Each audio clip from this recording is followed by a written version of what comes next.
আগে নেত্রী থেকে না শুই না 6 মাস আগে নিজে থেকে এই কথাটা আমি বলি নাই।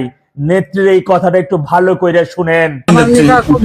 যে হাত দিছে, ওই যে কোরআন শরীফ বলছে না, সমানের সমান হাতের মধ্যে হাত, চোখের মধ্যে চোখ। বুঝছেন তো নেত্রী কি বলেছে? কিছুদিন আগে বিএনপির যে সন্ত্রাসী আলতাফ চৌধুরী আমাদের আওয়ামী লীগের যে নেতার বাড়ি লুটপাট করেছে, ভাঙচুর করেছে, অগ্নিসংযোগ চালিয়েছে, সেই নেতা ও বেশ কিছু কর্মীর সাথে নেত্রী কথা বলেছেন। তারাদের নেত্রীকে বলেছিল, নেত্রী আপনি তো ক্ষমা করে দেন। নেত্রী বলেছে আর ক্ষমা করা যাবে না। কোরআনের উদাহরণ নেত্রী দিয়েছেন, কোরআনে উল্লেখ রয়েছে সমানে সমান, হাতের বদলে হাত, চোখের বদলে চোখ, মাথার বদলে মাথা, ঘরের বদলে ঘর। যে আমার ভাইকে হত্যা করেছে তার ভাই জীবন্ত থাকতে পারে না। যে আমার ভাইকে ঘর ছাড়া করেছে সে কখনো ঘরে থাকতে পারে না। যে আমাদের নেতা কর্মী স্বজনদেরকে ঘর ছাড়া করেছে তার স্বজনেরা ঘুরে ঘুমাইতে পারবে না, পারে না। ইনশাআল্লাহ সেইভাবে নিজেদের কাজ করতে হবে, সেইভাবে ওদেরকে প্রতিহত করতে হবে। আর ক্ষমার চোখে দেখা যাবে না। অনেক ক্ষমা করা হয়েছে, পিঠ পেতে অনেক মার খেয়েছে আওয়ামী লীগের নেতা কর্মীরা। আর না, ইট মারলে তাকে পাটকেল মারতে হবে, প্রতিশোধ নিতে হবে।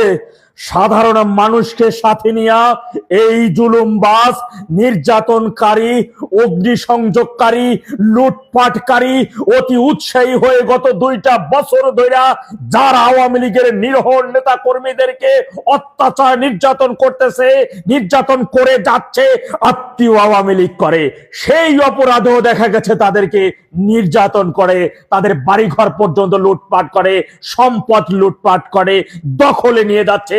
চাঁদাবাজি তো আছেই। সারা দেশব্যাপী মামলা বাণিজ্য আজকে আকাশ চুম্বিতে গিয়ে দাঁড়িয়েছে।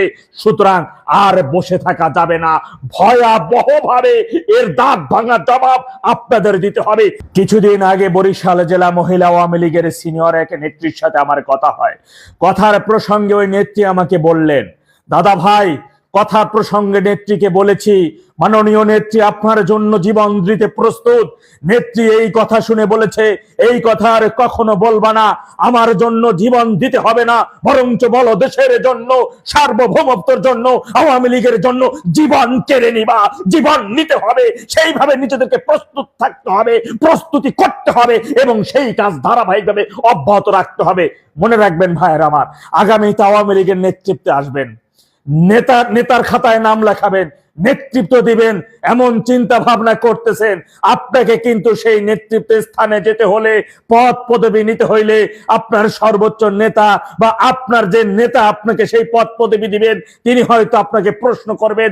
এই প্রশ্নের সম্মুখীন আপনি হবেন যে গত 2 বছরে এই জুলুমবাজ, এই ডেভিল ইনহুস, জুলাই জঙ্গি, যে সকল বিএনপির সন্ত্রাসীরা আওয়ামী লীগের নেতা কর্মীদের বাড়ি ঘরে লুটপাট করেছিল, তাদের বিষয়ে তুমি কি কি দাঁত ভাঙা জবাব দিয়েছো?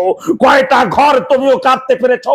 বিএনপির যে সকল সন্ত্রাসীরা, জুলাইয়ের যে সকল সন্ত্রাসীরা, জামাতের যে সকল সন্ত্রাসীরা, স্বাধীনতা বিরোধী রাজাকারের বাচ্চা, বিহারির বাচ্চারা আমাদের ভাইদের হাত কেড়ে নিয়েছে, চোখ কেড়ে নিয়েছে, পরিবারের সদস্যদের নির্মমভাবে হত্যা করেছে, বাড়িঘর লুটপাট করেছে, তাদের এই বিষয়ে তুমি কি কি পদক্ষেপ নিয়েছো? কয়টা কাজ করেছো? গেরিলা কায়দায় কতজনের অক্সিজেন একেবারে সারা জীবনের জন্য বন্ধ করে দিতে পেরেছো? কতজনকে লাইফ টাইমে পঙ্গুতে ভর্তির ব্যবস্থা করে দিয়েছো? কতজনকে লাইফ টাইমের জন্য একেবারে হুইল চেয়ারের ব্যবস্থা করতে পেরেছো? এই প্রশ্নের সম্মুখীন কিন্তু আপনি হতে পারেন। সুতরাং সেইভাবে ধারাবাহিকভাবে কাজ করতে হবে, আর মার খাওয়া যাবে না। সাধারণ জনগণকে সাথে নিয়ে এই সকল সন্ত্রাসীদের বিরুদ্ধে তীব্র প্রতিরোধ গড়ে তুলতে হবে। নিজেদের মধ্যে ঐক্য সৃষ্টি করে একত্রিত হয়ে এই মুহূর্তে যারা অতি উৎসাহী যে সকল সন্ত্রাসীরা রয়েছে, গেরিলা কায়দায় ওদের চ্যাপ্টার ক্লোজের মিশন অবশ্যই শুরু করতে হবে। সেই চ্যাপ্টারে আপনাদের হাত দিতে হবে ভাইয়েরা আমার। আর ডিসেম্বর থেকে যে মহাপ্রলয় শুরু হবে ইনশাআল্লাহ। নভেম্বর হবে শুধু হেডলাইন আর ডিসেম্বর হবে ডেডলাইন। ডিসেম্বর থেকে সারা বাংলাদেশ শুধু আওয়ামী লীগের জয়গান। সারা দেশে 9 কোটি আওয়ামী লীগের কর্মী সমর্থক নেতৃবৃন্দ যারা রয়েছেন তারা শুধু জয়ের ধ্বনি দিবেন।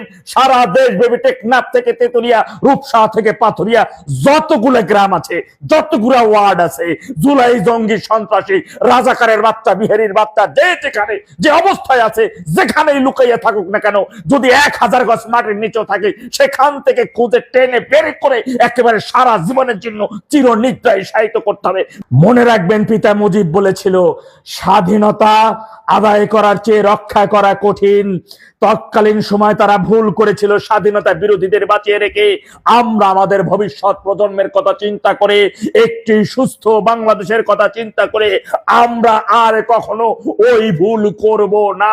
রাজাকারের সর্বশেষ প্রজন্ম থেকে প্রজন্ম নাতির ঘরের পুতির ঘরের সাথীও যদি থাকে একেবারে নিশ্চিহ্ন করে দেব ইনশাআল্লাহ।